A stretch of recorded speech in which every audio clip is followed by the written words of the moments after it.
So we have actually seen this car on fully charged before. This is the Citroen e-C4, Citroen's new electric car. It is nice. The difference is, last time we couldn't even touch it. We could look at it, we couldn't touch it. This time we're allowed to touch. We're not only allowed to touch and brush and stroke, because I do rather like these dents in the front. Yeah, it's nice. We're not just allowed to touch it, we're allowed to actually drive it. So this is the Citroen e-C4, and this is fully charged.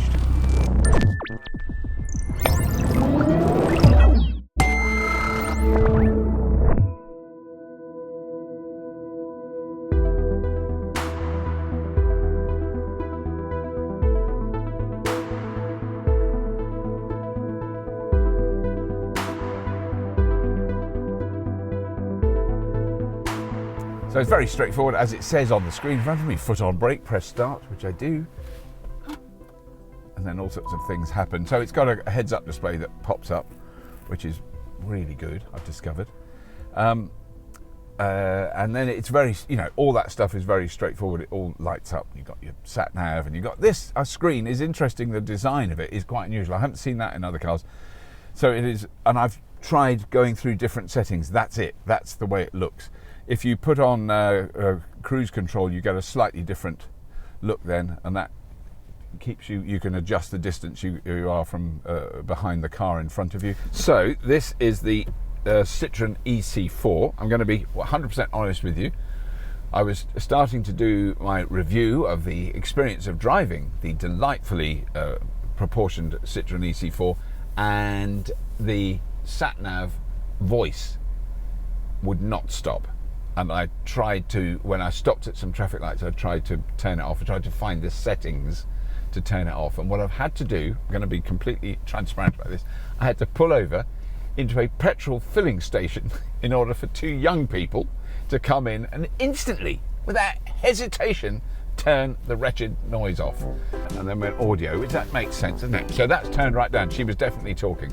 Every time we got to a junction, I'd be going, and the new Citroen e-C4, 100% electric, would turn left at the next junction. Shut up! Normal stuff. Normal frustration for a man my age. But anyway, we've solved that. So now I'm going to pull out and continue on my journey. There's some delightful young people there that know how to turn off a sat-nav guidance voice. Do you know what? I would never I find them the most annoying and intrusive things. I can...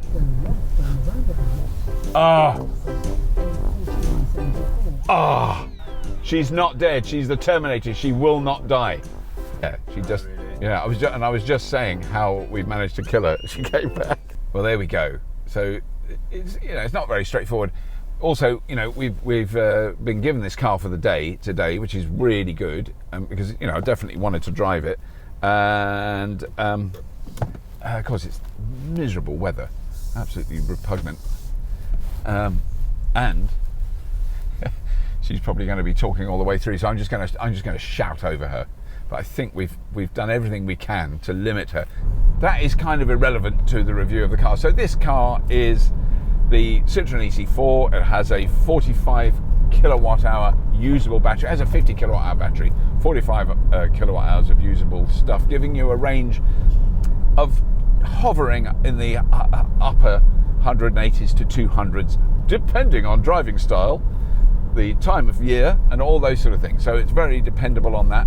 But it's essentially, this is from the same group that makes the Peugeot e-208, the Vauxhall Corsa E. It's the same drivetrain and underpinnings, identical. And so all you're getting is a slightly different fit and finish in the vehicle, and it is yet again a sort of compact SUV type style, very, very nicely appointed, no question of that.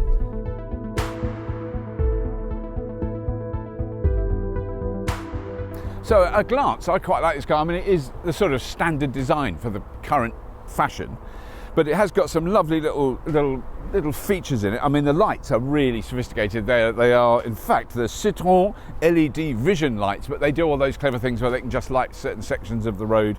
The LEDs are really brilliant, very low energy use, so not a big problem there. The grille, it just looks to me, it just looks like a normal car, which I think is probably a good thing.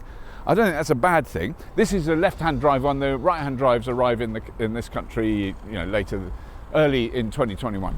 It kind of looks a bit like a Kona, a bit like the E2000. There's kind of, you know, the styling of the outside.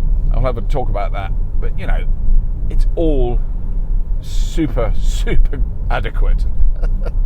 And you'd be really happy if you bought this car. You wouldn't go, oh God, you know, it charges faster than the first generation of electric cars. That's really important. It doesn't charge at 50 kilowatts, charges at 100, which is always a good thing. Charges at 7 kilowatts, which is more than adequate at home. You know, that means you just overnight it will fill up. 45 kilowatt hours, very adequate battery size. The interior is really nice. Now I've driven it for a bit, it's very lovely and very comfy. I'll go through all the controls in a minute because it grows on you. It's another one of these cars. When I first sat in it, I had a standard fully charged Llewellyn, and as I drove it, classic for me, I'm such an idiot, I went, oh no, this is really good. So it's definitely grown on me. Back seats, I think actually roomy. I've actually had a go in this. I'm going to get in without banging my head on the top. I still bang my head. I'm not going to that time. There we go. But once you're in, they are very comfy. Now, I'll be honest about this, because I thought there was going to be more roomy, so plenty of leg room, but actually, I mean, I'm 6 foot tall. I've got not a lot of headroom. I'll be perfectly honest with you. I can see quite well, but it's just a bit, that's a bit, it's not, this way is fine, that way is fine, it's that way. It feels a bit heavy. There's a lovely sunroof there, but it stops, and I've got this here. It does feel a bit, anyway, yeah. So this has a 0 to 62 miles an hour, 100 kilometers an hour speed of 9.7 seconds. So basically 10 seconds. But, you know, what you want that for in the real world is exactly what I'm doing now, which is pulling onto a motorway. So I'm doing 38 now, put my foot down, and I'm now doing 50, and I'm now doing 60, you know. So you've got, and that was going up a hill. You've got plenty of power to make this car, you know, get up to the speed that you need to pull onto a motorway or a freeway.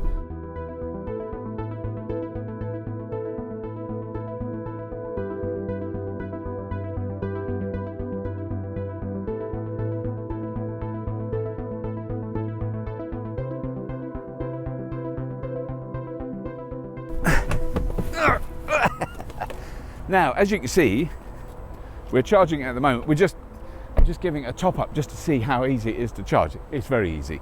These are our new chargers at the office. You know, they're very easy to use. That's very good. So, you know, it charges.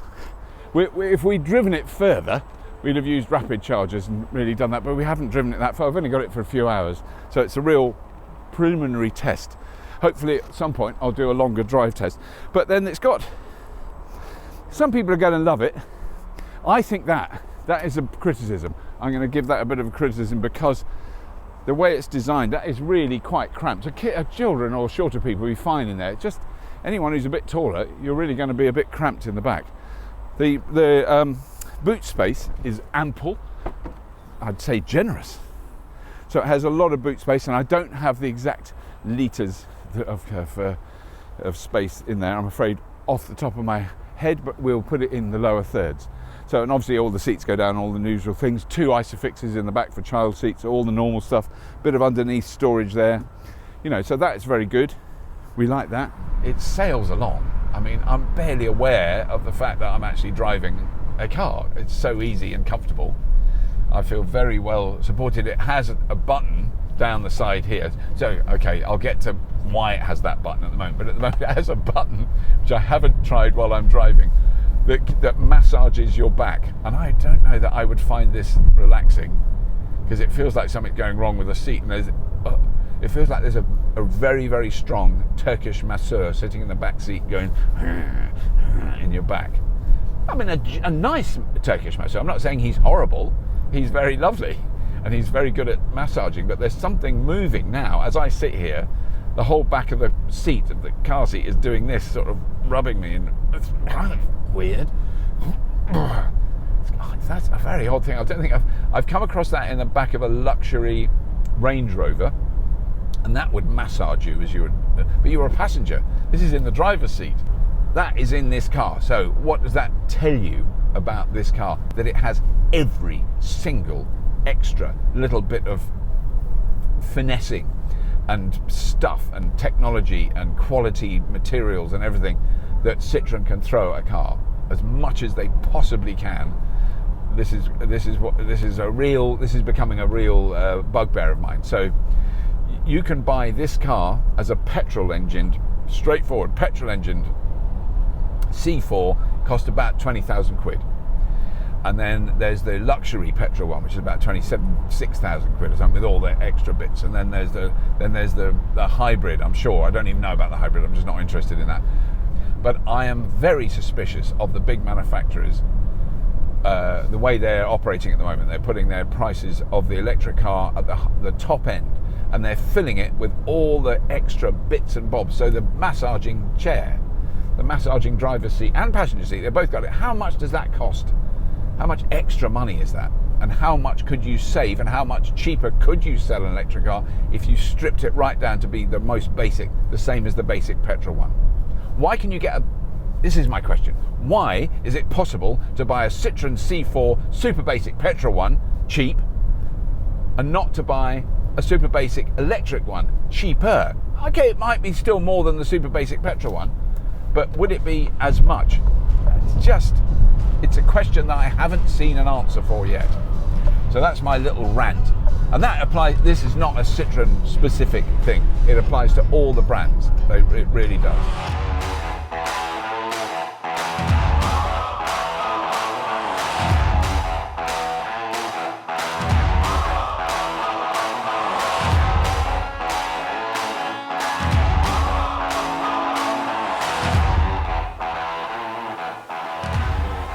Now, I've had a few comments recently on YouTube about not having a look under the bonnet of some cars. Well, if there isn't a frunk, if there isn't storage under the front, kind of irrelevant. There's nothing you or I, mere mortals, can do under here. But I will show you what's underneath here. There's no storage. There is the drive train and all the battery management systems and everything's all in the front. So it's very like very like a traditional combustion car to look at, really. You wouldn't know. You could open this and show your uncle. Look at the engine in my car. Oh, well, it's underneath there. It's a V8 with a turbocharger. Who's going to dispute it? If you actually look carefully, you can sort of tell there's no spark plugs. But it's a hugely complex bit of machinery that's been shoved in the front, just like traditional ICE cars, and you kind of go, that is very much like a combustion. It's got a combustion mindset. So that's what's under the front. There we go. So hopefully you'll be happy with that. Over there is where you put the screen wash. Very important to know that. Always need to know that. Other than that, there's just nothing you can do. It's best to leave it shut. But we have found a little Instavolt charger, reversing camera. Very nice. The overview, beautiful. That's really well done. Now they've got there's some good shizzle in this car. There's no doubt about it. So after that drive, I think the thing I really want to emphasise is the kind of level of luxury fittings in here, which is, it's nice. You would never complain about it. If you were renting this car, you'd be thrilled. Oh, it's got all that. Oh, it's got that. Oh, nice. It's got the massage. All that stuff. But just listen to this. I've got to read this out because there's so much. The e-C4 Shine, which is what this is, costs £30,130 and gets dark tinted rear windows, extra safety kit including video and radar based automatic emergency braking, speed limit and traffic sign recognition, adaptive cruise control and active blind spot monitoring, keyless entry and start, automatic high beams, front and rear parking sensors and a heated steering wheel. Which is all nice. Who would say no to that? But maybe you'd say no to that if you could say, if you have none of that, the car costs £23,000, and then you go, that's tempting. That is tempting. That's the point I want to make. There's just so much extra stuff they've thrown into this car. So I spent quite a lot of time trying to find, a bit of statistics about my energy use in the vehicle. I couldn't find it at all. And a very nice young man called Andrew pointed out this little button here. He sees these things. I don't see these. So you press that little button there, and then you get your statistics there of how much energy you've been using per mile, the actual energy flow of the vehicle when you're driving along, and how the charging is working, and you can program your charge time, all those important things. So you can defer when you plug it in, but it doesn't charge till after midnight or whenever electricity is cheaper. All those things are very, very useful.